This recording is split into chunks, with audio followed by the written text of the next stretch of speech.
Баршаңызға сәлем достар. Бүгін мен сіздерге үй жағдайында оңай дайындалатын майлы және аралас теріге және қалыпты теріге арналған әжімге қарсы табиғи маска рецептімен бөлісетін боламын. Бірінші майлы және аралас теріге арналған рецепт. Ол үшін 2 ас қасық күрішке су құйып, жақсылап жуып ыдысқа саламыз. Күріштің бет терісіне пайдасы: күріш теріні ағартып реңін ашады және артық майды азайтады, теріні таза әрі тегіс етеді, және де әжімнің пайда болуын баяулатады, теріні жасартады, тесіктерді кішірейтіп, теріні жұмсартады. Келесі бізге зығыр дәндері керек. Ыдысқа 1 ас қасық зығыр дәндерін саламыз. Және де 1 ас қасық кез келген сұлы жармасын саламыз. Достар, видеоны қай қаладан көріп жатқандарыңызды жаза кетіңіздер. Үстіне 300 мг су құйып, араластырамыз. Баяу отқа қойып, 10 минут пісіреміз.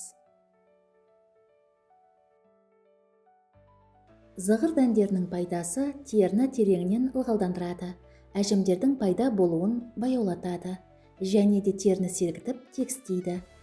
Коллаген түзілуін қолдап, теріні жас әрі серпімді қылады. Дайын болған қоспаны оттан алып, суытып, блендер ыдысына құйып, езіп аламыз. Сұлының бет терісіне пайдасы: теріні жұмсартып, нәзік етеді, артық майды азайтады және де теріні терең тазалап, өлген жасушаларды кетіреді.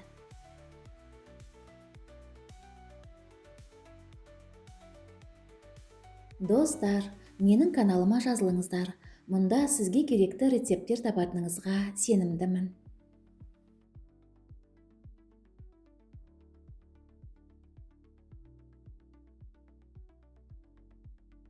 Езілген қоспаны тегіс болып шығу үшін електен өткіземіз. Достар, егер де видео рецепт ұнаса, лайк басып пікір жазыңыздар, және де видео рецептпен достарыңызбен бөлісіңіздер, және де жаңа шыққан рецепттерді жіберіп алмас үшін қоңырауды қосуды ұмытпаңыздар. Маска негізін 2 бөлікке бөліп, бірінші рецепті дайындаймыз. Жарты шай қасық куркума қосып араластырамыз.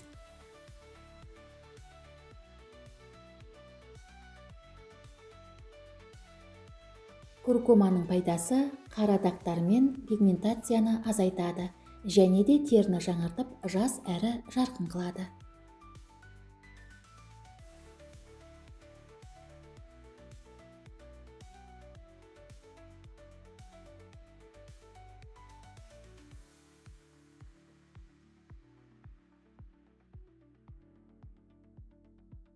Және де бізге 1 шай қасық жүгері крахмалы керек. Қоспаға 1 шай қасық жүгері крахмалын қосып араластырамыз.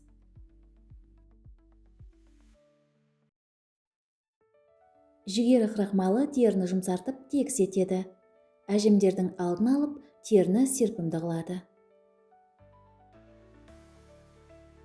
Масканың әсерін күшейту үшін 1 шай қасық бадам майын қосып, барлық ингредиенттерді жақсылап араластырамыз.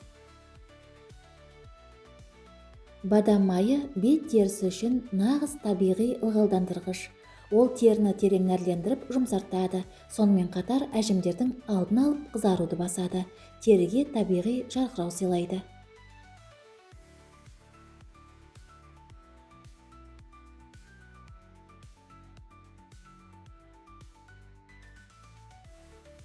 Маскамыз дайын болды. Бұл масканы аптасына 3 рет қолыңызға, бетіңізге, мойныңызға және декольте терісіне жағып 30 минутқа қалдырасыз. Содан кейін жылы сумен жуасыз. Соңынан өзіңіздің ылғалдандырғыш креміңізді жақсаңыз болады.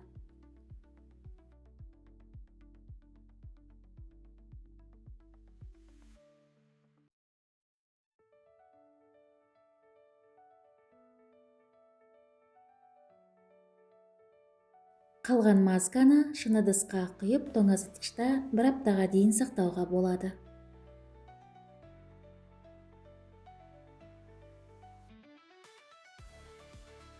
Кез келген масканы қолданар алдында білегіңізге жағып 10-20 минутқа сынап көріңіздер.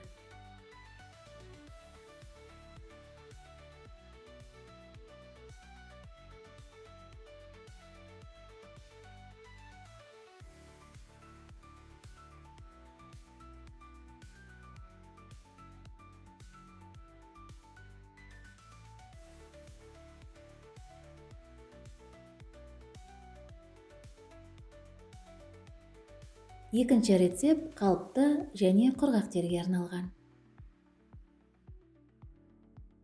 Маска негізіне 10-12 тамшы жүзім майын қосамыз.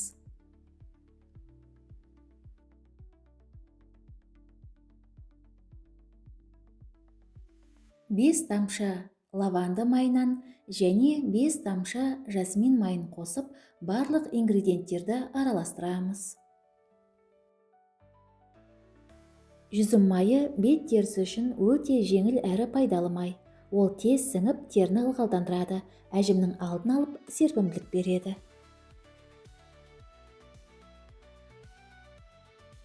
Лаванда майы теріні тыныштандырып, қабынуды азайтады. Сонымен қатар, әжімнің алдын алып, серпімділік сыйлайды. Ал жасмин майы құрғақ теріні нәрлендіріп, ылғалдандырады. Терінің реңін жақсартып, әжімге қарсы әсер береді. Барлығы бірігіп, бет терісін әдемі, жарқын әрі жас етеді.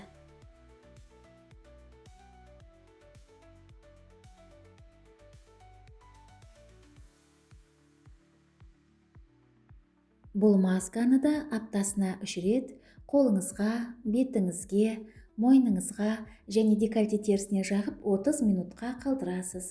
Содан кейін қалған масканы жылы сумен жуасыз.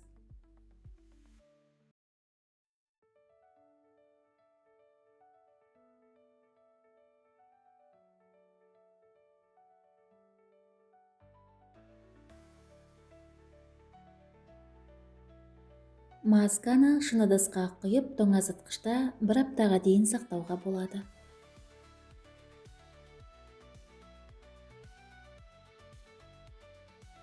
Міне, бүгінгі табиғи маска рецепті осындай болды. Қолданып көріп, нәтижеңізбен бөлісіңіздер. Каналыма жазылып, лайк басуды ұмытпаңыздар.